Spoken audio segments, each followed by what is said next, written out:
So this assignment asks us to use a grapher, so like computer software, to graph these three equations, find the domain and range, and then to sketch the graph.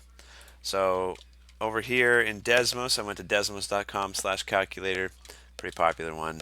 To get a cube root, let's try cube root. No. Okay, so a cube root is the same thing as a 1/3 power. A fourth root is a 1/4 power. So this is the graph of a cube root function. The domain represents all the possible x values. And look, we can have any x value our heart desires. So our domain is starting, the lowest is -infinity, and the highest is infinity. That's it. The range is how low we can go and how high we can go. And you can actually get any possible number out here for y. It just might take a long time to find it on your graph. Like if you want y equals -10 on this graph, you can get there. You just got to keep scrolling out again and again. So even though it looks like it's really slow, it's -infinity to +infinity for the range here. And algebraically, there's a reason to think that. If you plug in -1,billion in here for y, you can solve for x. It's going to be huge, but you can get that value. So that's the domain, that's the range, and that's a sketch of the graph.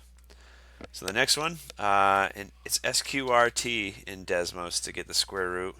There's 9 minus x squared. It's a semicircle. Woo! The lowest value on the x-axis is -3. The highest value is +3. So our domain is inclusive -3 to +3. Okay, it's inclusive because you can get out exactly -3. Look, if I plug in x equals -3, -3 squared is +9, 9 minus 9 makes 0, the square root of 0 is 0. Okay, and then the range are all the possible y values. The lowest y value is y of 0, and the highest y value is 3.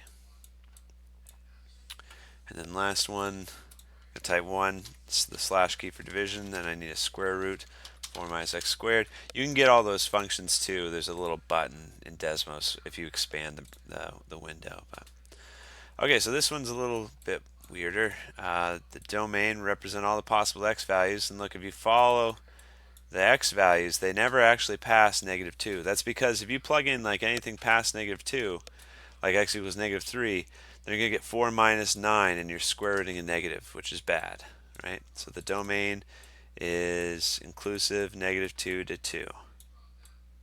Oh, sorry. Oh, -2. Yeah, no, that's right. -2 to 2. Okay.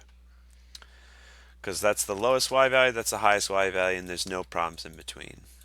The range is the lowest. Sorry, I said y, but I meant x.